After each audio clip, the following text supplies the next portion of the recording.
Bien, estamos de regreso. Vamos a revisar ahora lo que ocurre con esta propuesta, este acuerdo al que han llegado los partidos políticos del oficialismo, el cual fue dado a conocer ayer, y en donde se plantean una serie de mejoras sobre la reforma a la Constitución en caso de ganar el apruebo. Este documento se basa en 5 ejes, el que no ha estado además exento de críticas no solo del rechazo, de la opción, sino además de independientes. Estamos a esta hora de la mañana con la diputada de Revolución Democrática, Catalina Pérez. ¿Cómo está, diputada? Muy buenos días.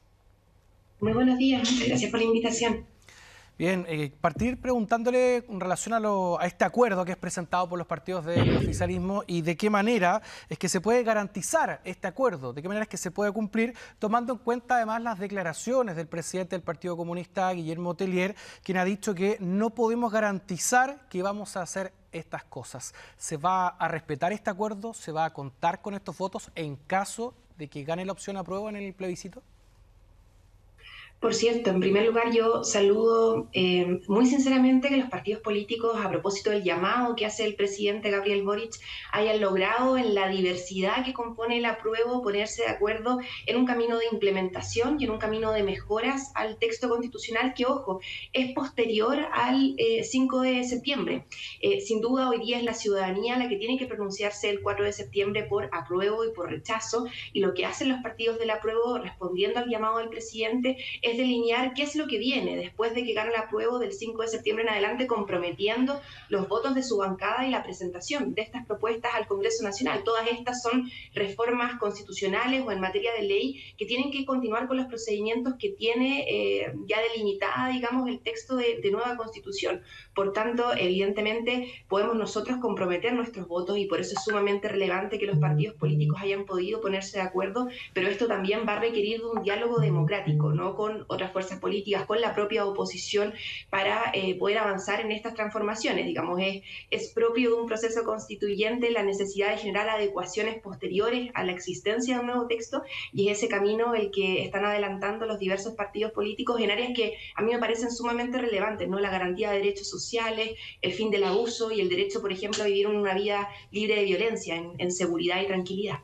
Ahora, buenos días, Catalina. ¿Qué le parece que el timonel de la UDI, Javier Macaya, haya dicho que con este gesto están reconociendo que las noticias falsas no eran, porque están ofreciendo cambiar algunas de esas cosas? ¿Qué le parece esa interpretación? Yo creo que son interpretaciones naturales del rechazo, ¿no? Del rechazo que justamente ha sido responsable de estas noticias falsas y que de hecho hicieron necesario aclarar algunas de las normas que hoy día se contienen en la nueva Constitución. Parte de lo que nosotros nos preocupaba y lo que nos motivó, digamos, a ser parte de este acuerdo es cómo podíamos con firmeza aclararle a la ciudadanía algunas de las fake news, se le ha llamado comunicacionalmente, digamos, que ha levantado el rechazo. Esto de que voy a perder mi derecho a vivienda, o de que no la voy a poder heredar, o de que se van a terminar, digamos, con los colegios subvencionados, por ejemplo, o con un sistema privado de colaboración con el sistema público. Nada de eso es cierto, y nos parecía sumamente relevante aclararlo desde las presidencias de partido para poder entregar un mensaje claro a la ciudadanía respecto de cuáles son los caminos por los que tiene que optar el 4 de septiembre. El propio rechazo ha hablado también ya de reformas a la Constitución de 1980. Mi posición es que esa Constitución no da para más, que ya un 80% de la ciudadanía dijo que había que cambiarla, y por tanto me parece sumamente relevante ir a votar a prueba el 4 de septiembre, pero también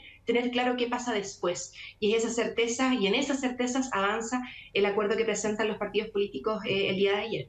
Diputada, bueno, al momento de llegar a este proceso, las personas votaron por una nueva Constitución, pero además votaron porque esto fuese redactado por un organismo como es una convención constitucional. Entregan esta propuesta, la conocemos, pero ahora se realizan estos ajustes, esta propuesta que realizan partidos políticos del oficialismo. Pero queda acá la duda porque esto finalmente, en caso de ganar la opción a apruebo, estas modificaciones las revisaría o podría llegar a un acuerdo, un consenso, el Congreso, que es además un organismo que ha estado en cierta medida cuestionado por la ciudadanía, que ha perdido confianza de parte de la sociedad o de la misma ciudadanía. Entonces, en cierta medida no considera que ahí hay tal vez un desajuste en lo que inicialmente quería la ciudadanía versus lo que finalmente podría ocurrir, que sea finalmente el Congreso quien ajuste esta propuesta. ¿Por qué creo que no? Porque finalmente el Congreso tiene la obligación de actuar en el marco del mandato popular que hace la ciudadanía. La propia Constitución establece formas de cambio, porque ninguna Constitución espera ser un cuerpo estático. La pregunta que nos hacemos es desde dónde, desde qué piso partimos la conversación y luego qué cambios podemos hacer en esa conversación. Eso es natural, digamos, cualquier Constitución en el mundo puede reformarse y por tanto la reforma a la nueva Constitución, la Constitución del 2022, no la de 1980, se rige bajo los términos que determinó el proceso constituyente. Por eso soy muy clara en señalar de que todo este camino de cambios que se fija es un camino de cambios posterior al 5 de septiembre porque requiere de la aprobación de un nuevo texto constitucional. Y es en el marco del nuevo texto constitucional en que los partidos con las bancadas parlamentarias comprometen este camino de cambios. Que, ojo, no es solo, de hecho yo diría que es en menor medida de reformas al texto constitucional y más bien un camino de implementación. ¿Por qué hago esta diferencia? Porque si bien toda constitución sufre de cambios de adecuación, en la propia constitución de 1980 se le hicieron muchísimos cambios también, pero eso no quitó que emana de un proceso antidemocrático en el marco de una dictadura militar sangrienta que tuvo nuestro país. La propia constitución de 1980 tuvo cambios, la nueva constitución también podrá tener esos cambios, pero otra cosa es trabajar en la implementación de la nueva constitución. ¿Por qué? Se requieren cerca de 300 leyes que tienen que luego, digamos, crearse cuando la nueva constitución se apruebe, porque la nueva constitución es un marco de convivencia, pero no fija la concreción de cada uno de los mandatos que establece. ¿Cómo vamos a concretar, por ejemplo, la vivienda digna? ¿Cómo vamos a asegurarle a las mujeres una vida libre de violencia? ¿Cómo vamos a garantizar educación de calidad en este Sistema Nacional de Educación? Bueno, todo eso depende de leyes que tiene que crear el Congreso Nacional, pero bajo los marcos nuevos de esta nueva constitución que garantiza democracia, que garantiza derechos y que garantiza por fin poner fin al abuso.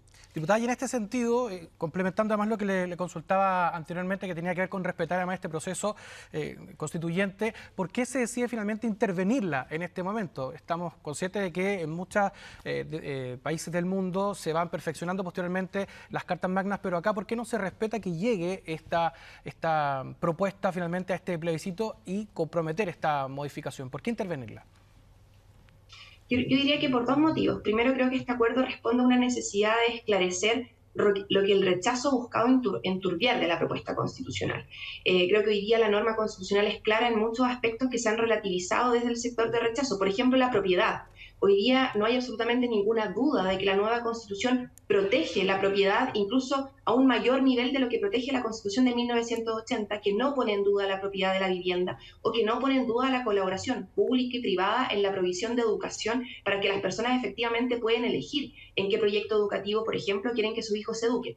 El rechazo ha relativizado esas propuestas de la nueva Constitución y a mí me parecía sumamente relevante que los sectores del apruebo diéramos un mensaje único, un mensaje transversal y un mensaje claro sobre que esas cosas están contenidas en el texto constitucional y es más, nos comprometemos de esta manera a implementarlo, ¿no? Que es lo que dice el acuerdo.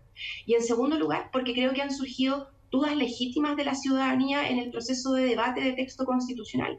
El pluralismo jurídico, por ejemplo, que es un concepto al que tenemos que adaptarnos como país, trae algunas dudas respecto de las autonomías territoriales, el pluralismo jurídico o el consentimiento indígena, que la Constitución deja abiertas y que este acuerdo va delimitando en términos de hacia dónde avanza. Y eso a mí me parece un acto democrático necesario en términos de nuevo, cómo le entregamos certezas a la población respecto de que, por ejemplo, la nueva Constitución no significa que se vaya a dividir Chile, muy por el contrario, en varios artículos, en el artículo 3, en el artículo 7, establece la unidad del Estado. Entonces, en ese principio, ¿cómo se enmarca la autonomía territorial, por ejemplo, o el pluralismo jurídico? Son preguntas que la gente nos hace en la calle y que creo que era necesario responder. Y yo me alegro mucho que en esta unidad transversal de partidos logremos dar una respuesta única que creo que sí contribuye a entregar certezas en el debate constitucional y poner los puntos donde tienen que estar, ¿no? Que es que el 4 de septiembre la ciudadanía vota por el texto de la Constitución de 1980, por mantenerlo, o por el texto de la nueva Constitución, sobre ambos, sobre los cuales se pueden hacer cambios, se pueden hacer reformas que venimos esperando 30 años, 40 años en el caso de la Constitución de 1980, que yo no vería por qué existiría voluntad hoy día, o cambios sobre la nueva Constitución del 2022, que establece un nuevo marco de relación que puede ser mejorable, perfectible, por cierto. Diputada, ¿y usted considera que este acuerdo al que han llegado confunde al electorado, que pudiera generar cierta confusión respecto del texto y respecto de lo que se quiere hacer con él. Por ejemplo, la cientista política Javiera Arce dice que esto podría generar confusión en el electorado porque les entregan la propuesta constitucional, pero al mismo tiempo le estás diciendo que la vas a modificar. Claro. O sea, en la opción apruebo se estarían planteando estas dos variantes en una. ¿Cree que puede generar confusión? Creo que es uno de los riesgos, es cierto, pero creo que eso depende de nuestra tarea, de cómo se comunican esos cambios y qué tanta capacidad tenemos de comentar en este diálogo permanente que tenemos con la ciudadanía, cuáles son las mejoras que ya se están proponiendo desde los sectores del apruebo. La gente a nosotros en la casa nos dice, vale, me gusta el texto, pero esto se puede mejorar, ¿cierto? Sí, por cierto, se puede mejorar. De hecho, algunos de los presidentes de partido, todos los sectores del apruebo lo han dicho en ese sentido y de hecho firmaron un acuerdo hace un par de días atrás que va en la misma línea. Yo creo que cuando se explica esto, no en términos de verticalidad, sino que en términos de la conversación franca y sincera que se tiene con los vecinos y vecinas cuando uno está haciendo puerta a puerta, cuando está en el semáforo entregando volantes del apruebo, cuando está conversando de esto en las radios, creo que eso se entiende perfectamente y creo que sí representa un desafío tremendo para las fuerzas del apruebo, pero creo que el desafío justamente es ese, cómo entregamos cada vez más certezas y creo que esto sí contribuye a aquellas certezas, tanto en términos de mejoras al texto constitucional, como en términos de la implementación del texto constitucional. Entonces, cómo volvemos realidad los sueños que el texto constitucional contiene. O sea, esto va a requerir un esfuerzo extra por parte de la campaña del apruebo y de todos los que firmaron el compromiso de hacer una bajada de lo que significa realmente, ¿no? O sea, va a generar una necesidad de tener que aterrizar el concepto de modificaciones que ustedes están planteando para que la gente realmente lo entienda.